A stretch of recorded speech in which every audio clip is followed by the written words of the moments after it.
After surviving the complete restart of our universe, we've landed onto the Chapter 5 island. Powerful relics are beginning to emerge, and many have begun to take notice. With tons of references to what could be an upcoming war for ancient power, we have a lot to talk about. So consider using my code TLL the Reaper in the item shop, and without further ado, let's get this Chapter 5 train rolling. Let's start with the Big Bang. The live event actually revealed quite a lot, contrary to popular belief. It starts off by showcasing the time machine zapping energy across the rocket, teleporting it through different times. As the scientists and the rest of the Seven circle around the meteor and create a vortex to free it from its frozen state, the time machine's glitchy properties transfer to the meteor, shifting it through different time periods too. As the end event plays out the same way it did in the past, one of the Seven plunges into the 0 point, creating the frozen explosion from the original Season X and blasting us off the island to watch what comes next. The meteor is guided down from the rifts, still switching through different times. As it hits the bubble, its glitching speeds up exponentially until finally colliding with the 0 point, causing it to implode on itself. Everything is sucked into a single point in the universe, but when it goes dark, the black hole isn't what arrives. Instead, the time machine activates from the inside, expanding absolutely everything out into a massive shockwave, which is probably the trippiest thing we've ever seen in Fortnite to date. We just witnessed the Big Bang, the creation of our universe. That trippy fractal we saw is what Fortnite imagined the Big Bang to look like, a massive explosion of everything ever known infinitely folding outward, until transitioning into something new.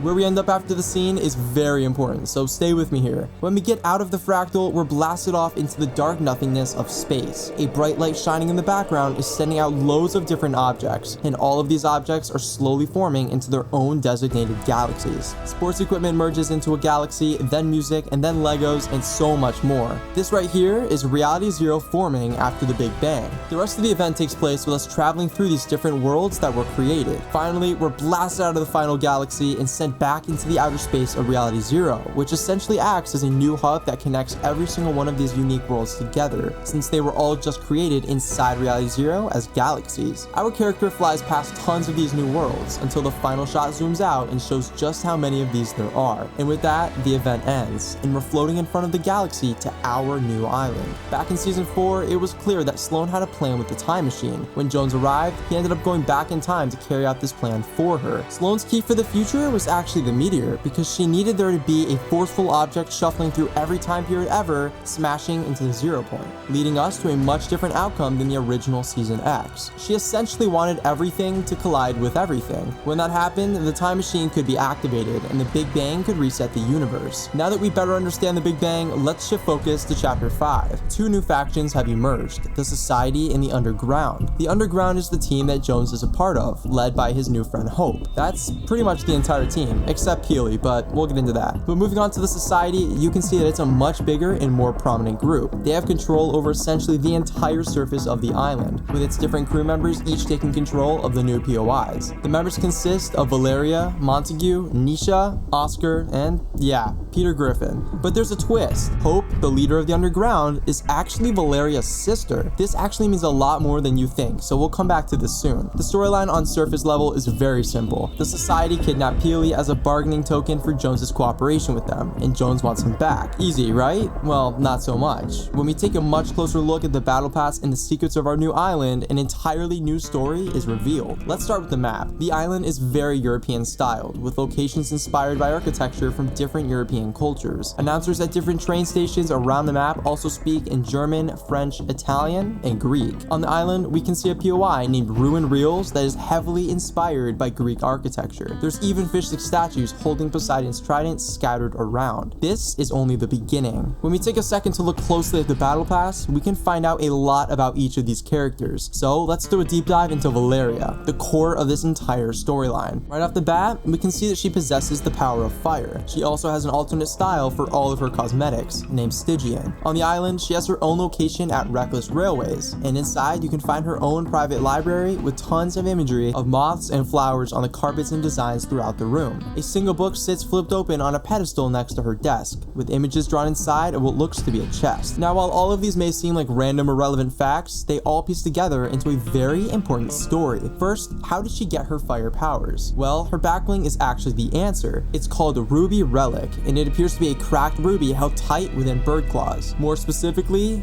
phoenix claws. In Greek mythology, there's a creature called the phoenix, which is a firebird that represents rebirth and immortality. Each time it dies, it rises again through the ashes of its predecessor. Her banner is a picture of a phoenix, which pretty much confirms those are phoenix claws. The description of her backbling is from Valeria's exclusive private collection. This implies that she found this relic, and evident by her fire powers, it seems that she's been harnessing it too. But that's not where her story ends. Going back to her room on the island and taking a look at the open book she's studying, we find something very interesting. What she's looking at is an orb with a flame inside, and the bottom drawing shows this orb attached to a chest. Whatever is inside this chest, she clearly wants it. She knows that she needs the power of the phoenix to open it, so she found the ruby relic to grant her this power. This leads us into the next part of her story. What is inside the chest? To find that out, we need to look at her unlockable style, named Stygian. In Greek mythology, similar to her first style being based on the phoenix, Stygian is the Greek goddess of the underworld, and Stygian also derives from the word Styx. The Styx River is how souls travel from the living world to the underworld, and moths are prominent in her set, along with the decor in her room.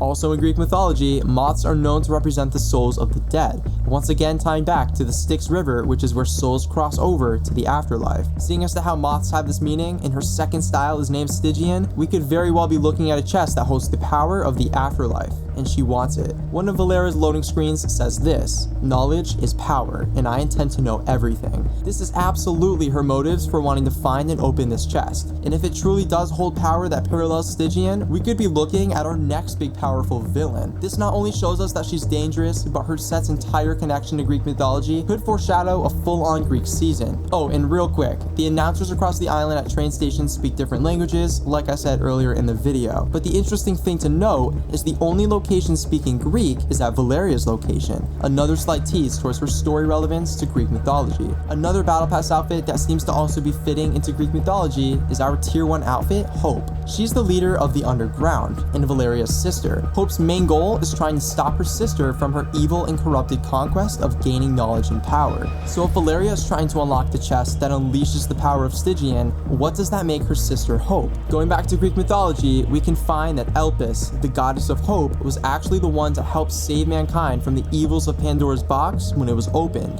Pandora's box was a box left for the first woman on Earth that held evils inside of it. When Pandora opened it, she unintentionally unleashed these evils across the earth, cursing mankind. Elpis, the goddess of hope, helped put an end to it. This is extremely similar to the story between these sisters. Valeria is trying to hunt down and open a mysterious chest which could give her immense power. But Hope is trying to stop her from her evil ways, and possibly even opening the chest, making them two opposite sides of the same coin. This is a perfect parallel to the Greek struggle of good and evil we see between Elpis and Pandora's box, which in this case is that secret chest. Back in August, you may remember this survey we received full of unreleased Fortnite outfits, except this one was packed full of outfits inspired by Greek mythology. This image on screen even details who exactly a lot of these characters represent, and another reminder that outfits take up to 6 months to produce, and even longer if they waited to decide on which outfits to develop after seeing the community's reaction. This could line up with Chapter 5 Season 2 actually being a completely Greek mythology based season, with gods and goddesses and monsters. My final point to the mythology part of this video is that Charlie Wen is now completely in charge as our chief creative officer. Part of his portfolio was working on the previous God of War games, which took place entirely in ancient Greece, with gods and goddesses. He may want to bring some of his expertise with that to the storyline of the next game he's now in charge of, which is Fortnite. All of this evidence is really stacking up, and I wouldn't be surprised in the slightest if we truly had a theme like that on its way, especially after this season. Moving on back to the relics though, there's actually a huge discovery to be made. Valeria isn't the only character with a relic. Montague found his own relic, granting him the ability of complete control over diamonds. You can see how similar the relics are to each other, both crystals that are worn and held in place by a golden design. For Valeria, they're phoenix claws, but for Montague, I'm not quite sure, but the existence of his powers means that there's more than one relic out there. If Valeria found one, and so did Montague, others could begin to find them too. This is what I believe to be the main upcoming plot for this chapter. The Big Bang reset the universe, but what if it also created powerful relics granting unique powers powers to those who use them. Another Battle Pass character, Oscar, has a style where he seems to control electricity. While we don't visually see any relic on him, it's actually possible he might have one too. A big storyline for Chapter 5 could be these relics surfacing across the island and being used by characters to turn the tides in the war between the underground and the society.